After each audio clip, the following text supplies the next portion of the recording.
Hey guys, welcome back to our YouTube channel. I hope you guys are doing well. Today we have another collab, another podcast. You guys killed it to the views on our previous podcast. Thank you so much for 940 subscribers. We're 60 away from the 1K mark. So if you are new to the channel and you're not subscribed, make sure you subscribe. And today we have a special guest, the Animal King, the man himself, Mr. Changa Monkey. What's up, guys? I'm glad to be here. Don't be shy, introduce yourself. We have Nabil here also today. Know you, Nabil? They know Nabil, yeah, they know Nabil. Oh, Nabil's a regular on the channel. Very good. So, Mr. Changa, it's been a while since you've been in our YouTube video. The last video we did with you, we actually got like over 1,000 views. So you did help us a bit. How does it, a lot actually with subscribers as well. How does it feel to be on our channel again for a podcast this time? No, I'm honored. Like I told you when you invited me, even I'm like, anytime someone asks me to do something, whatever, I'm like, why? I'm like still surprised, like, you know. And I told you, any point if you think it's gonna help you and I'm able to help you, I'm down for it. Now tell us, Changa, a while back I seen a video where you were swearing the SPCA away. Now many of the people, they don't know the story what happened between you and the SPCA. Like me also, I don't know the real story. So do you wanna like tell us like what's been happening with you and the SPCA and your animals and all that shit? So basically what happened is someone reported me for, I don't know, some petty issue, right? So when the SPCA came, they came with a warrant that basically said if the officers who attend in my premises, if at any point they think these animals are succumbing to abuse or whatever, they have the right to confiscate them. But the warrant didn't say go and confiscate Tahir's animals. So upon inspection, plus they couldn't even inspect me at a better time because the night before this was our routine clean night. So when they came, everything was like clean, glass clean. But anyway, they decided to remove all the animals. Then 2-3 days after that, they called me. They returned my monkey, iguana, bearded dragon, and some geckos. Then they held on to the snakes and 2 other animals, so 9 of my snakes. And then they said that basically they want a court to determine what must happen to the animals. So till to date, it went not to court. I don't know how the system works, but I think a prosecutor landed up on a prosecutor's desk, and the prosecutor ruled the case as something called nolli prosecute. It means we wish to not prosecute. So the charge and all of that is then dropped. It doesn't exist. So upon informing the SPCA this, they said that they want to try this case at a higher court. So it's sent now to a senior prosecutor or something to be reviewed to see if it can still go to court. But to this point, like, do you think whoever has the rest of your animals, are they looking after the animals? Look, we take, basically my lawyer liaises with the lawyer of the SPCA. That's how the communication transpires. So we have it on authority or on good word from their lawyer that the animals are being looked after, they're all alive. So we're taking them on their word till we have confirmation that maybe it isn't that. But so far, they said everything. Do you feel maybe they're talking shit to you just to make you feel happy? No, I think because look, they think they sold it. Sorry? Do you think they sold it? No, because their letter states that the reason they're holding on to the animals at this point is the animals will be, for example, used as evidence if this goes to court. So up until this point, it was decided it's not going to court, but they're still pursuing the matter. So basically, we're just waiting now to see, is it going to go to court, or is the second ruling or whatever going to be the same as the first one? What are your favorite animal you had? My favorite animal I had? So when I was about maybe 16, so still in school and stuff, my dad got me a really rare iguana. So at the time we got him, he was one of just 7 in the country, and that was like my pride and joy. He used to have like a metal harness on him. His name was Godzilla. Godzi for short. So we used to have like a metal harness. We used to walk him in Rose Park and stuff. But after a few years, he landed up passing away. But hands down, that was like my favorite animal. Was my first. So was there the animal that got you like into all of this? Oh no. So this, like, people are only seeing me now because of the TikToks and so on. So I've been keeping the animals and stuff for like about maybe, let's say, 14-15 years now that I've been doing the animals. So people see me now like with the animals and the channel and stuff being like relatively new. And then also often I'm like saying like, here's a new animal I got, or an unboxing or something. So it looks like maybe this was all accumulated now. But like I said, I've doing it for about 15 years. So when I tell people like what my occupation is and what I study, it seems like just naturally that would be the evolution. You were keeping these animals from small. So to be a game ranger, it's like, it's not so out of the norm. But to become a game ranger, that's something like my parents and my sister forced me to do. So at that time you didn't want to be a game ranger? No. I was, at the time I was working for Microsoft, and that's all I wanted to do, just after, like a year after school. And then I was like, you know, this is what I want to do. I'll just do this. I'll have my pets at home like I did, no problem. And then my mom was like, actually my mom, my dad and my sister came to me and they're like, look, you need to just study something. You don't have to go to university. You don't have to do something with like math, because I don't like math. Can we find you something? So I was like, no, I'm happy. Leave me to do what I want to do. So they went and they found this courses that offer this game ranger, training providers that offer this game ranging courses and stuff. So they're like, look, the course is, we found a training provider in the Eastern Cape. The course is 1 year. We want you to go away for the year. So even on the break in the course, you can go on holiday anywhere and you say, you're not coming home for the year. We just want you to have the experience of not being with your parents the whole time. And this was when I was 21, bro. So yeah, so anyway, now already like I'm upset, like I don't want to leave all my friends. It's literally the first time I'm staying without my parents. And at these training providers, it's not just like South African people wanting to be game rangers. You're with international students from all over the world. So I was super reluctant to go. I didn't want to go. And then when I was speaking to my best friend, I was like, because now I'm thinking like, yo dude, I'm not gonna see you. I see you every day, my next door neighbor. I see you every day. I'm not gonna see you for like a year. Like, you know, maybe you're gonna find another friend or something. So anyway, he came to me and then he was like, okay, check it, this is how it's gonna work. You either gonna go or you're gonna stay here and then we're not gonna blom anymore. But you're not gonna use the excuse of this friendship to not go and do this. So I was like, okay, short, like, flip, let me go. Yeah, my best friends are good friends. 100%. So yeah, so anyway, I decided, flip, let me go check it out.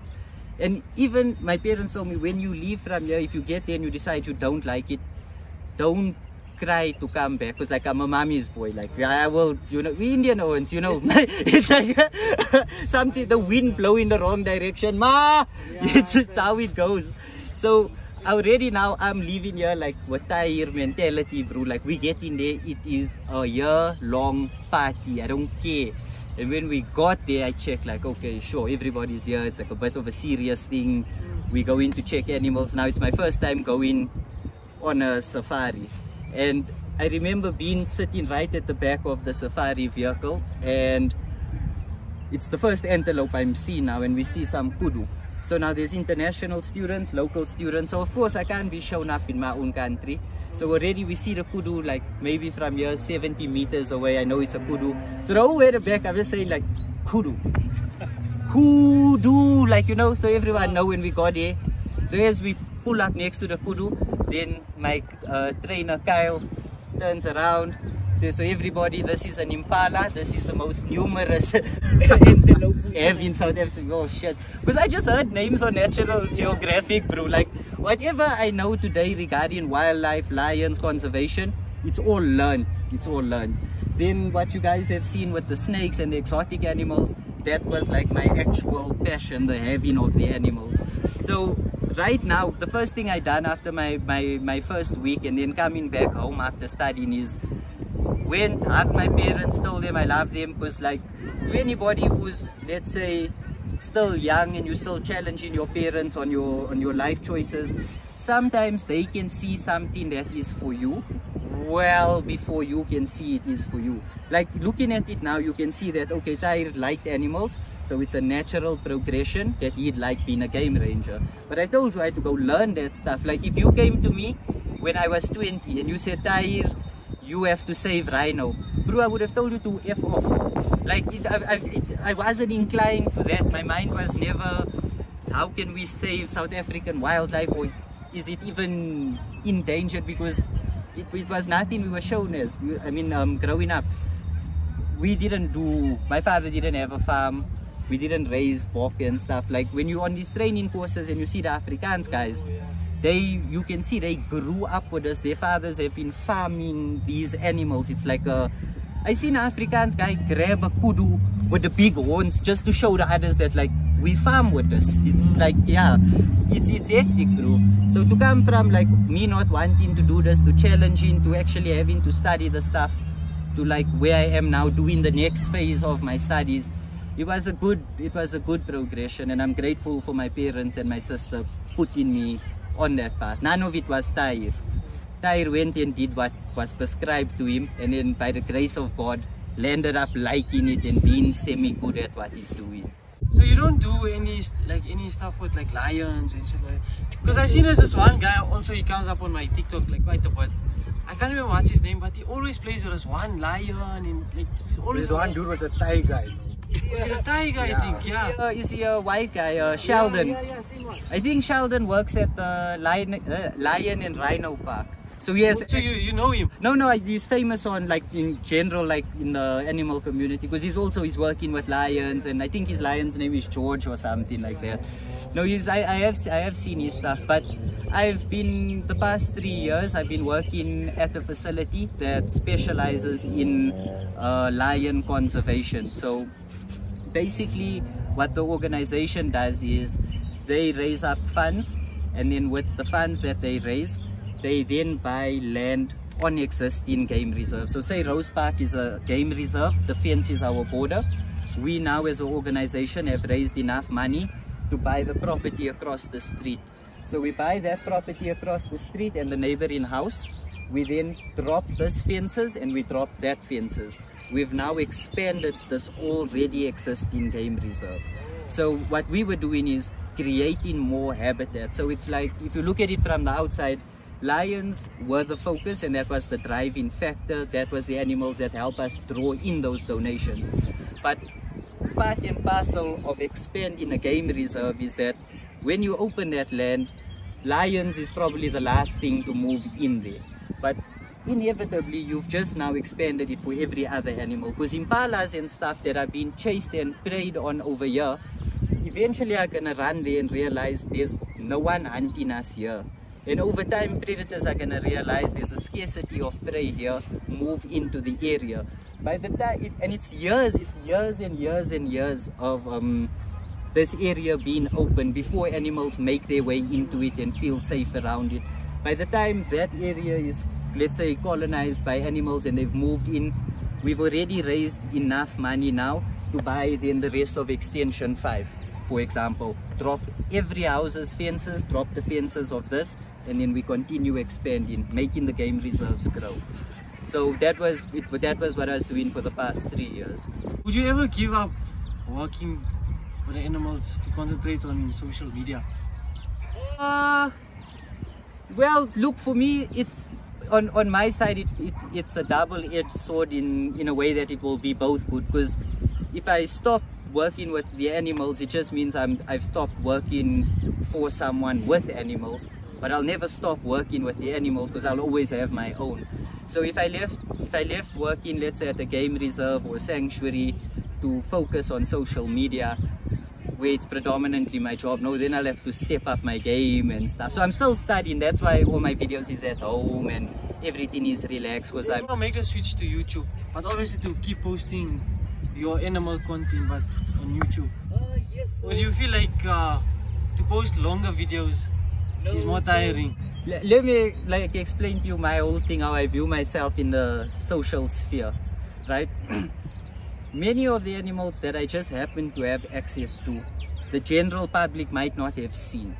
So already when you're watching it, make no mistake, I've never thought one of the 100,000 followers were there for Tahir. It's the animals that have brought them to the page. So with that, what I'm saying is, I will, for example, let's say we're getting in new snakes, or now the baby monkeys, right? I try to do a short video on it, but then people can then go and, like, you know, DM me directly. I try to avoid these over long, here's the scientific name, because any video you search of this animal, that is what you're gonna see. Someone telling you, no, you shouldn't own it, or it's so hard, or it's a X and Y Latin name they barely can pronounce, so they think they sound smart. I'm like, I'm Tahir, these are my pets, here's my pet, it's cute, nah, pet. Klar, that's me, that's what it is. And if you want like the educational side, anyone is welcome to DM me, and everybody has the same access to my time. Like, I'm not like above replying to DMs. I don't care if you bought the animal from me or not. If you have like a snake that has a problem and I'm able to assist, let's get at assisting that snake. Like, my ego doesn't come before the detriment of the animal, never ever. So yeah, bro, like, when you Owens are coming to get your snakes, there's the real question. I want one. I want the ball one. Yeah, you from the start, but I remember from the time we took them out, you were like, He couldn't leave that snake, bro. Yeah, It was like, I got one question here. So what's your dream animal you want to own one day? yo, whew. Your favorite animal you could not, but what's your dream? Fluff. Bro, you asked me that question, I got goosebumps. yes. I think personally the animal that I like want to have the most would be a Komodo dragon. Like, I love the lizards. They're some of my favorite reptiles. You know, it's hard to choose. Like, you've seen the snakes, you met Medusa, you met the small ones, and then you've seen the lizards and stuff. So for me to go, like, you know, I love the snakes the most, but then the lizards are equally as cool. Plus they got legs. So then, so like to say, like, you know, I single out one. There's many reptiles I'd like to still have that are, for example, available. They're just like maybe really expensive or really rare, but you could own them if you had access to them. But something like a Komodo dragon, you could never own. So if you see one at a zoo or you see one on exhibit, the island of Komodo has then gifted it to that place. So I think in the early 2000s, the island of Komodo gifted the Johannesburg Zoo, I believe, or Pretoria Zoo, with a few Komodo dragons for Nelson Mandela, one of his anniversaries or something. And then because they're so difficult to keep in captivity, I think majority, if not all of them, landed up dying. So that's why, it's just because it's the rarity of it, the fact that you can't own it, and it's the world's largest lizard. Okay, on that topic, what was the most rarest animal you encountered? I've had? Yo, well, I'd say that iguana I told you of, that was one of 7. He was pretty rare at the time. One of my snakes that the SPCA is sitting with is one of 1 in South Africa. She's the first for the continent in terms of first time that snake's been bred. I think it was a bull snake also, ne? No, it's a reticulated python. So she came after you guys were there. So it's like Medusa, but like albino and some cool genes. She was fairly rare. Sure. I've had red tegus, so they're these big lizards. They're the world's most intelligent lizard. I've had black and white ones, I've had red ones. They're fairly rare in South Africa or in general. To think of the overall rarest animal I've had, oh, it's difficult. Maybe even our brown lemur. I haven't seen many people with the lemur, or the brown one in particular. I do know of people with them, but if we sat here and I took you through like all the animals I had, we'll be here for days. We'll be here for days. Okay. What was your most scariest or dangerous experience with animals? Like your life threat? Okay, not life threat, but you know what I mean. So it's actually not with my own animals. I'm a game ranger for about, let's say, 4 or 5 months now, right? And in the 4 or 5 months that I'm working on this reserve, I hear about this rhino male who has broken his horn off just because he's so violent, like from fighting other males. His horn is like broken. Now I've not seen him. The reserve is massive. Thank the Lord, the rhino were plentiful. So this one, I was told, is like, he's fairly aggressive. So to say animals are aggressive, I don't want to use that term, but this guy was aggressive in terms of he was known for coming out of his way to attack vehicles. So you didn't need to get really close to him or anything. So one day I have this tour group, American tour guide next to me on the safari car, then 3 rows at the back, each with 3 of her clients. So 10 people on the vehicle, 11 with me. And we're driving, so to set the scene for you guys, we're driving on this dirt road, and everything to the right of me is thick, dense bush. We can barely see through it. But everything to the left of me is plain, like here, like Rose Park. It's an open plain. Now, on the road in front of me, so dense bush, open plain. In front of me, I see the rhino male, his girlfriend, and their small baby. So we stopped 70 meters away. So as a game ranger, you can go between, let's say, 50 to 30 meters, and that should be like a good viewing angle without disturbing the animals.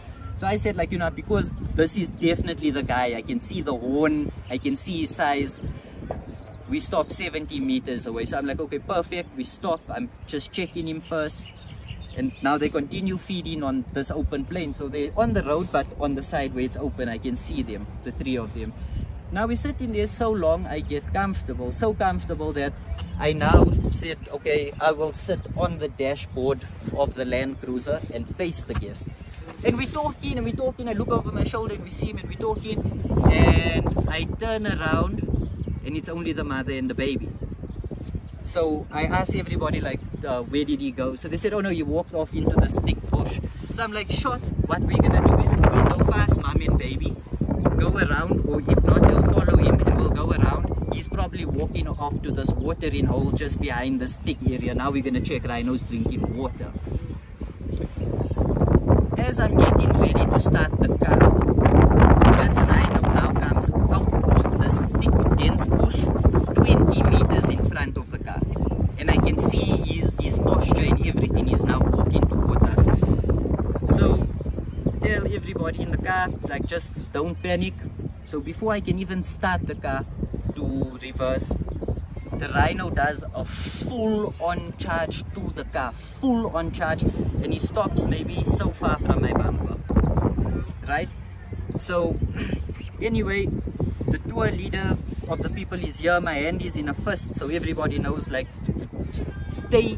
If your tongue is out, freeze like that. Don't move, don't move. Rhino now comes, he's at the front tire, he's hitting the tire with his horn. My soul has left my body, but because you're responsible for 10 other people, you know, you can't just leave it to let whatever happen. It's like, you know what I mean. So anyway, the rhino is now next to my door. So for perspective, if the rhino turns his head to look in the car, he's looking at me sideways. If he turns his head to look in the car, I'm squashed against the steering. There's nowhere to go. You're screwed. So he then walks, he's like right here, so my eye is looking at his eye. I'm leaning on the tour leader. He walks past me. I'm looking in my rear view. So I'm waiting for him just to get past us to start the car. Now the problem is this Land Cruiser, the fan belt is, you know, that quick, quick, quick, quick, quick, quick, quick, quick. So now I don't want to start it and instigate what's about to happen. So he's already hitting the front of the car, just like, you know, leaving marks. So he's walked to the back, looking at the people, middle seat, middle row. Eventually he's by my back tire. So I'm like, you know what, I'm gonna just start and gun it. So as I start it, that tweak, tweak, tweak sound comes and I hit the gas. As we pass this rhino, no joke, no effort, the rhino does this, hooks the under of the fender, lifts the car off the ground. So with the 10 guests off the ground, and we sped.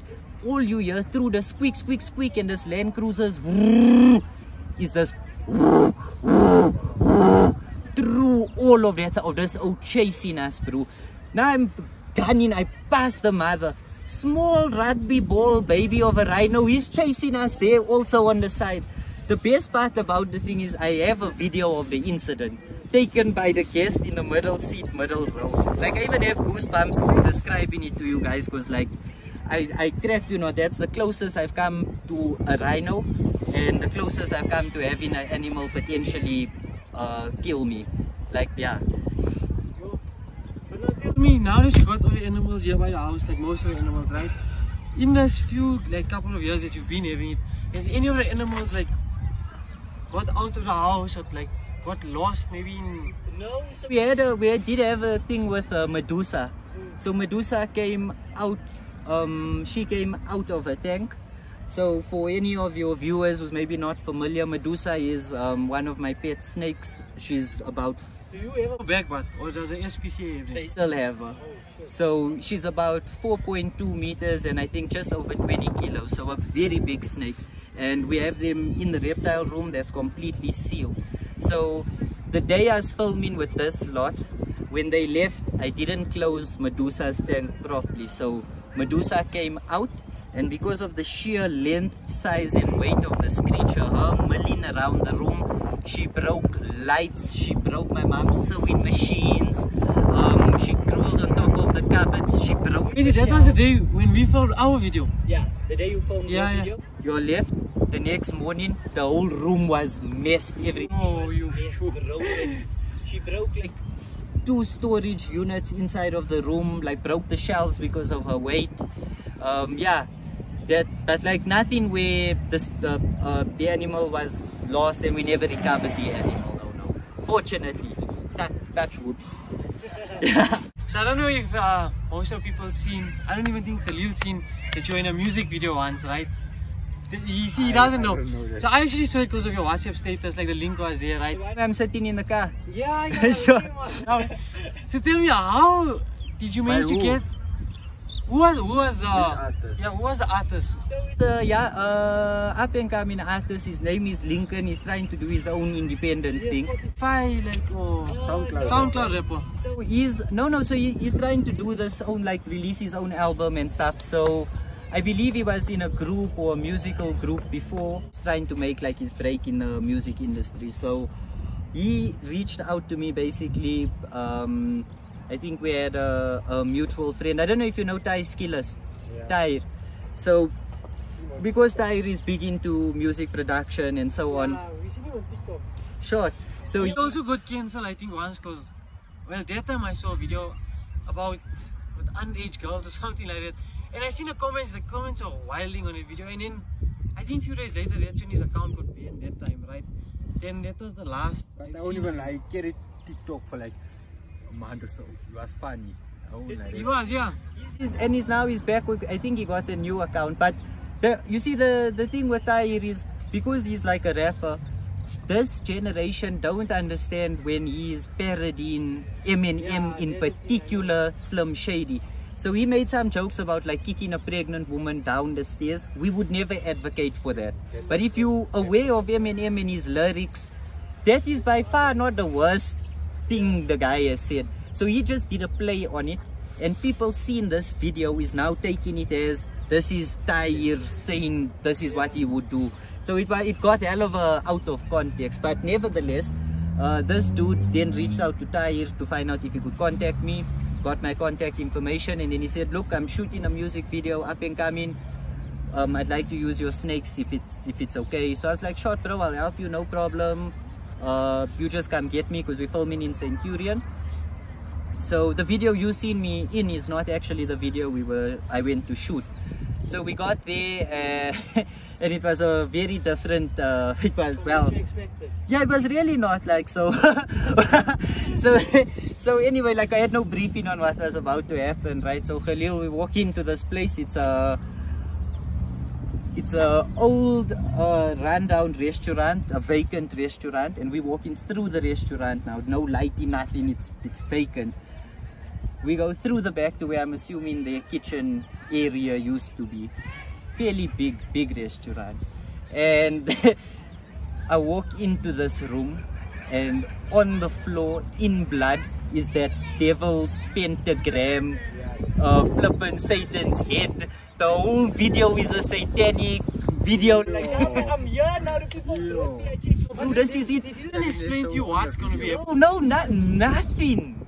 Like, it's your first time seeing it when you got it. Meeting the people is my first time seeing it. Now I crap you not, like, you know, you meet the guy, you check his profile, like, oh, it's a real person. Like, isn't you wouldn't kidnap me? Like, shit. Bro, you don't know now. I flip you not, like, I was taken so far back, right? Like, you have to play it off cool now, but like, just the whole setup you check in. Plus, I'm reading like maybe a few weeks before this, the Church of Satanism is like a thing here in South Africa, or I don't know, they were on trial for some whatever. So I'm checking like, oh, you know, if it's my time, it's my time, but like this. You know, music video, like really like this. So then anyway, like, okay, shot. We continue shooting the video. Now we're done for the night, but this was now during level 4 something lockdown. So because they stay in Centurion or nearby, to get home is like a 10-minute drive from where we're filming, but to come back to Lens was out of the question. So I already agreed, okay, listen, I'm gonna stay by you, maybe you'll sacrifice me, but out. Yo, bro, I have a chance taker with my life, yo. So anyway, now because time ran out, we come outside, we're in the parking lot. They're like, look, we just have one insert to film for another music video, but at this time everyone left because of lockdown, so we were stuck just with the people who were going to be staying at the house. So that's how come I got used as an extra. But now your question about the props, yeah. I was using. I actually, what happened was, and I seen a video, right? I thought like maybe you're gonna come in walking with like snakes or shit. And then like it was so different because I seen you sitting in a car smoking, and I was like, what the fuck is this now, bro? So was it like a whole plan of the video, like no, so all the paraphernalia. You're really sitting there like, what? Even me. Make me laugh. So anyway, next to the restaurant, it's like in a little strip mall, Signet type setup, right? So next to this restaurant that's on the corner is the guy who was shooting the video. One of his connections have like a herbal shop, you know, hemp products, hemp shirts, drinks, and so on and so forth. So the paraphernalia just happened to be on hand, and it was a improv type of thing, like just put whatever's on the dash, grinders and pipes and so on. So I wasn't actually smoking, I was just like, you know, holding it to my mouth. And for the part that we were shooting, it's basically the dude's in a straitjacket, and now everyone's just coming in, so he's showing like how people have come into his life, you know, used him for a good time and so on. Like, you know, I'm not saying this is a good time, but so I've heard. Do you feel like maybe you can also make a music video yourself?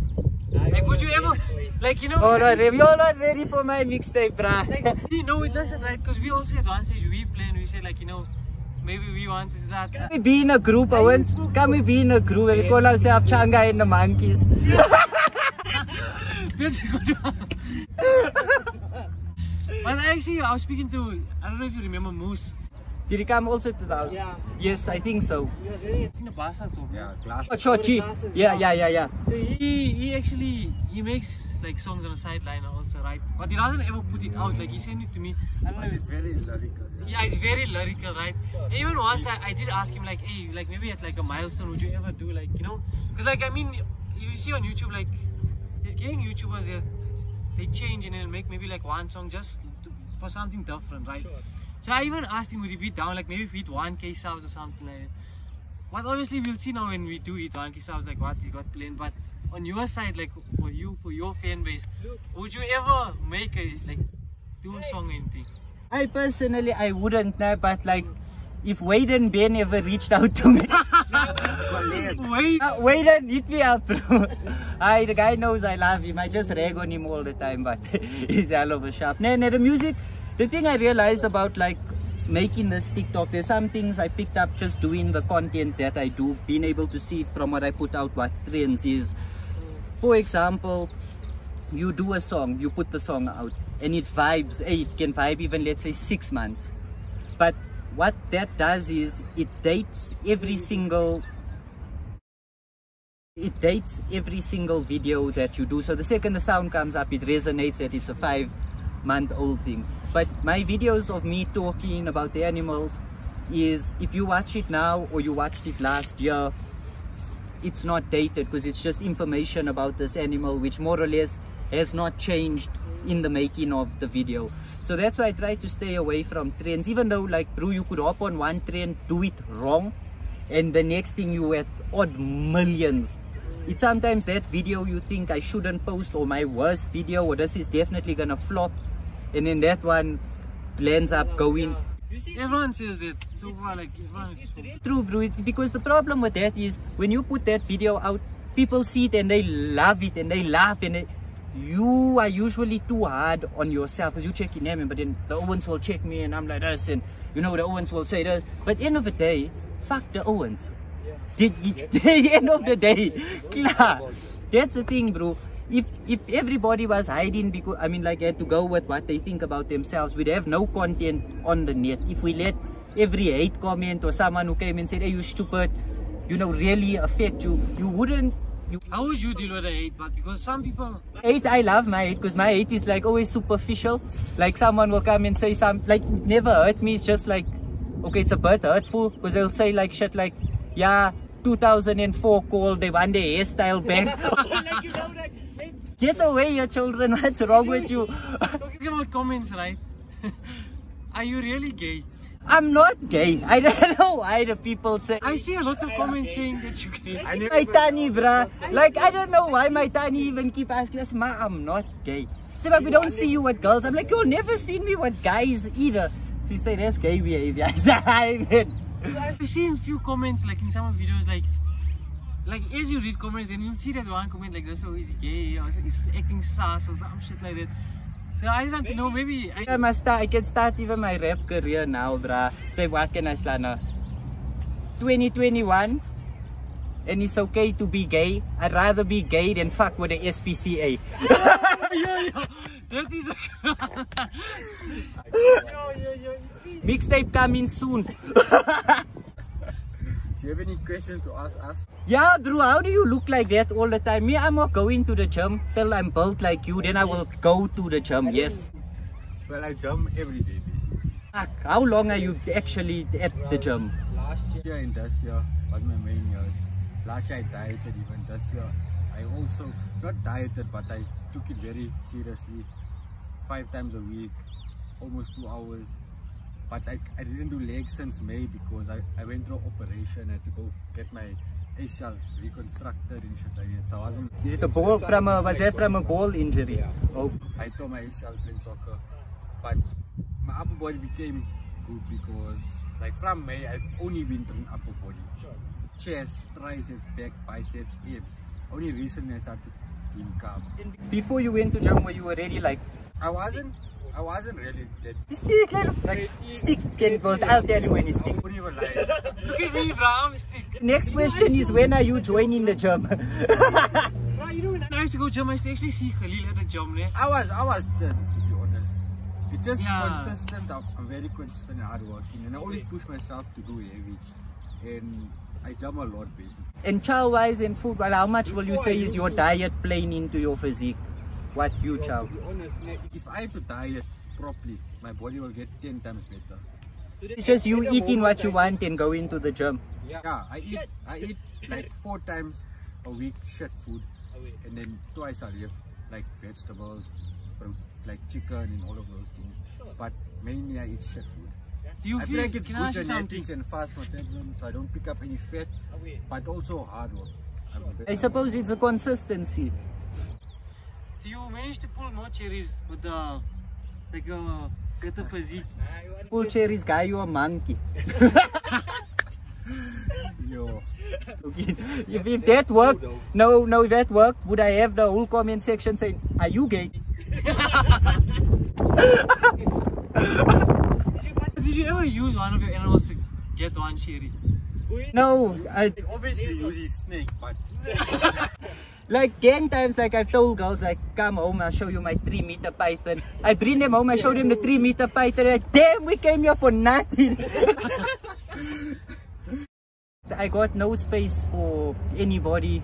I don't talk to anyone. I don't seek a relationship at all. I can barely reply.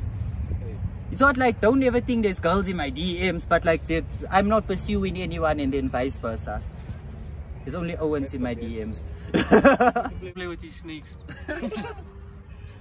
But you think you're gonna get like this level of animals, like, like girls, because like genuinely people like those things, but I like aware my DMs, they're gonna be filling up. And maybe they're shy to just like out of the blue. the DMs have been filling up. It's just Owens. Yo, bro, nah, that dragon. Where I can get a dragon? My dragon. Huh? I can relate. Oh, yeah. Guys, come I tell you. I get my arms, I get through some Germ advice. I can imagine. It's the only one who I gets get gay people comments. that say I'm sexy, but guys, Owens always show you love. but it's a good thing.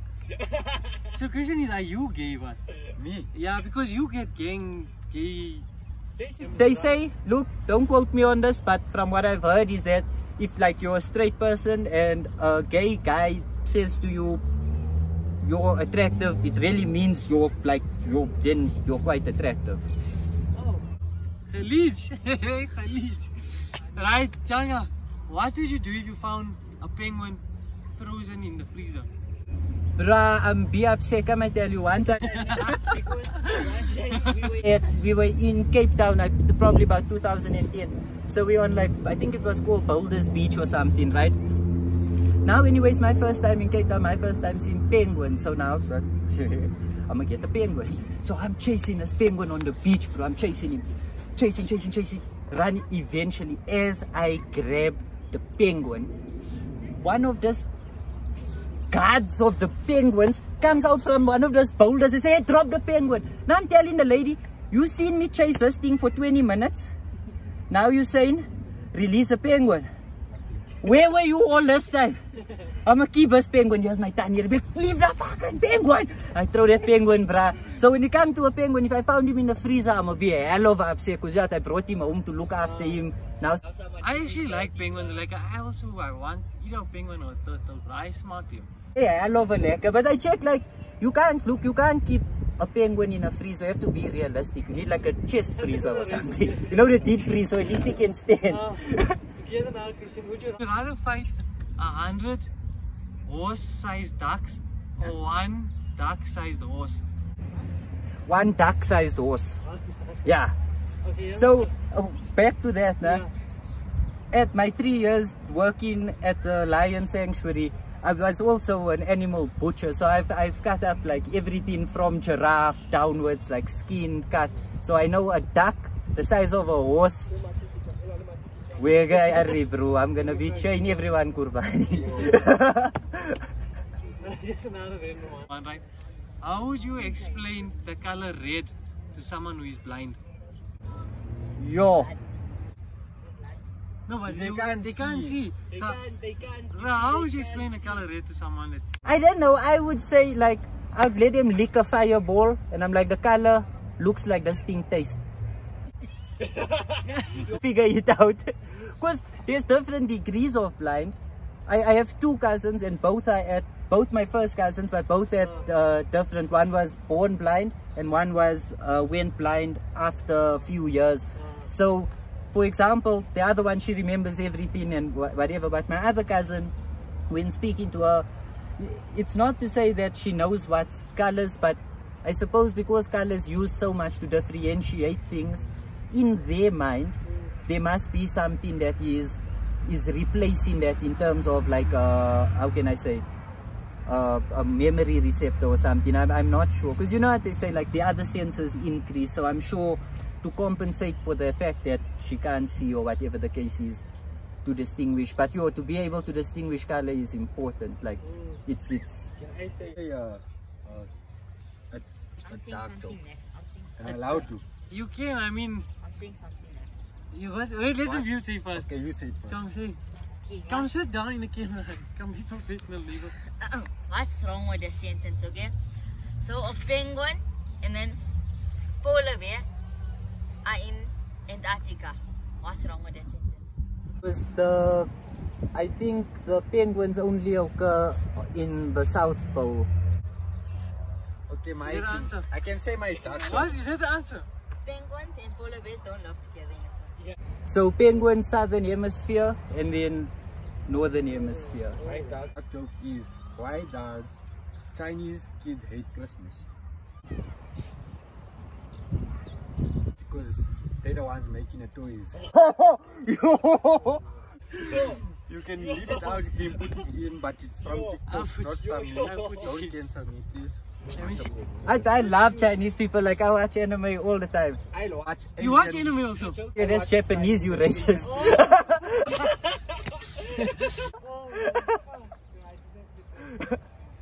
I can't watch anime, I'm too busy getting bitches. Does anyone in your Can't say the same. I can't say the same, it's true because... Even me. So you don't watch no anime at all? I do, I still watch Dragon Ball Z up to date, like this new saga and stuff. I've watched Naruto, Death Note, One Punch Man, but like, I don't mind animes, I don't mind, for example, I don't like watching series of anything. I watch Squid Games now. It was hell of a dope, I found it dope, but other than that, I'm not a TV show. I watch Street Mode. That's it. That's it. You come across a lot of MILFs on TikTok. Me, yeah, like these Afrikaans ones there with the grey hair and you know they got the lighty, I don't know what was, but I find a lot of like single Afrikaans mothers on TikTok. Please DM me a child like a monkey or something. Yeah, with aunties is hot, but I can imagine must be crazy because it must be single. So definitely. I check.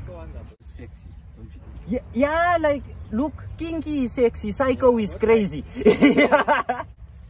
Tell me, do you come across a lot of breastfeeding videos? Yo, I'm like, how it's allowed? I'm like, look, it's a natural process. We understand it, right? We know it. To pull your face up to it is like, but to see it on the For You page is like, I don't want to see it. I personally. If you go on now today, I then know you it, see. maybe because you I like see. the video, so No, man. It's a result of his search history. It's a reflection of what you search for. It's like on mine, I just keep getting midgets and amputees. So. I used to get that. I even used to get Now I just get like ass and food and German. That's all. Like when I recommend TikTok to my friends, the first thing they say is we come there and all we see is like this like flippant girls. I'm like, check if you want to see TikTok and how dangerous is this algorithm. Every time you see a girl dancing on your TikTok, press not interested.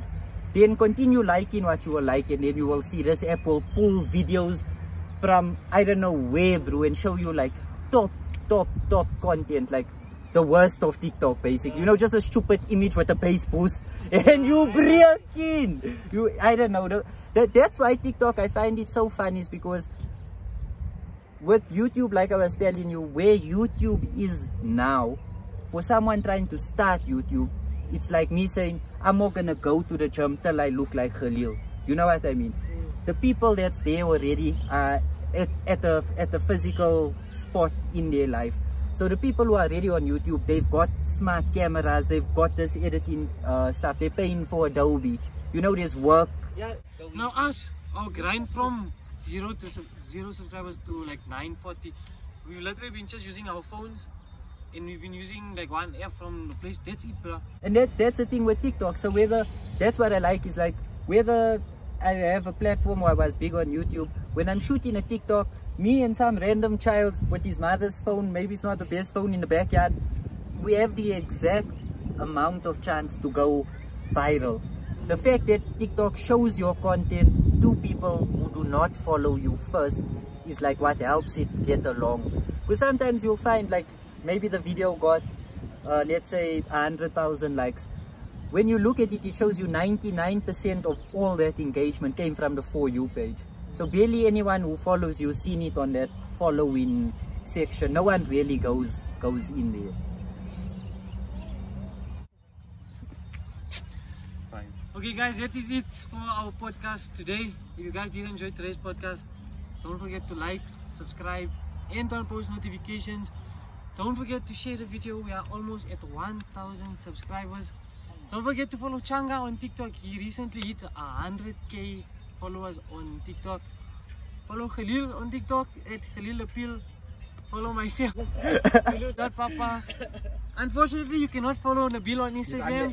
He's still underage, so Instagram does not allow him. Follow Nabil, you catch a case. You catch a case. And yeah, we are almost at 1k. So if you guys have any milestone ideas that you want us to do for that big 1k, whether it's a Tinder video or maybe hide and seek in a haunted hospital, or He's maybe a bitch, he doesn't want to go. or just anything that you feel. Khalil DM Owens cherries, like Owens we know, like we also know the cherries. Yeah, Khalil just DM them, just I just want to see something. I'm gonna send you some names, Khalil. I just want to see something. And yeah, that's it. Changa, anything else you got to say? Truth, thank you Oz for having me. It's like always great getting to film with you guys. I hope it was fun for the people that were viewing it, and maybe next time we do something, I got animals with me, or we'll come film at my house if we can bring some lekker shit out, some lekker animals to show you. And yeah, I hope you guys enjoyed it. Check me out on TikTok at Changa Monkey. Yeah, that is it for the video. Until next time, peace. Write you a song and make you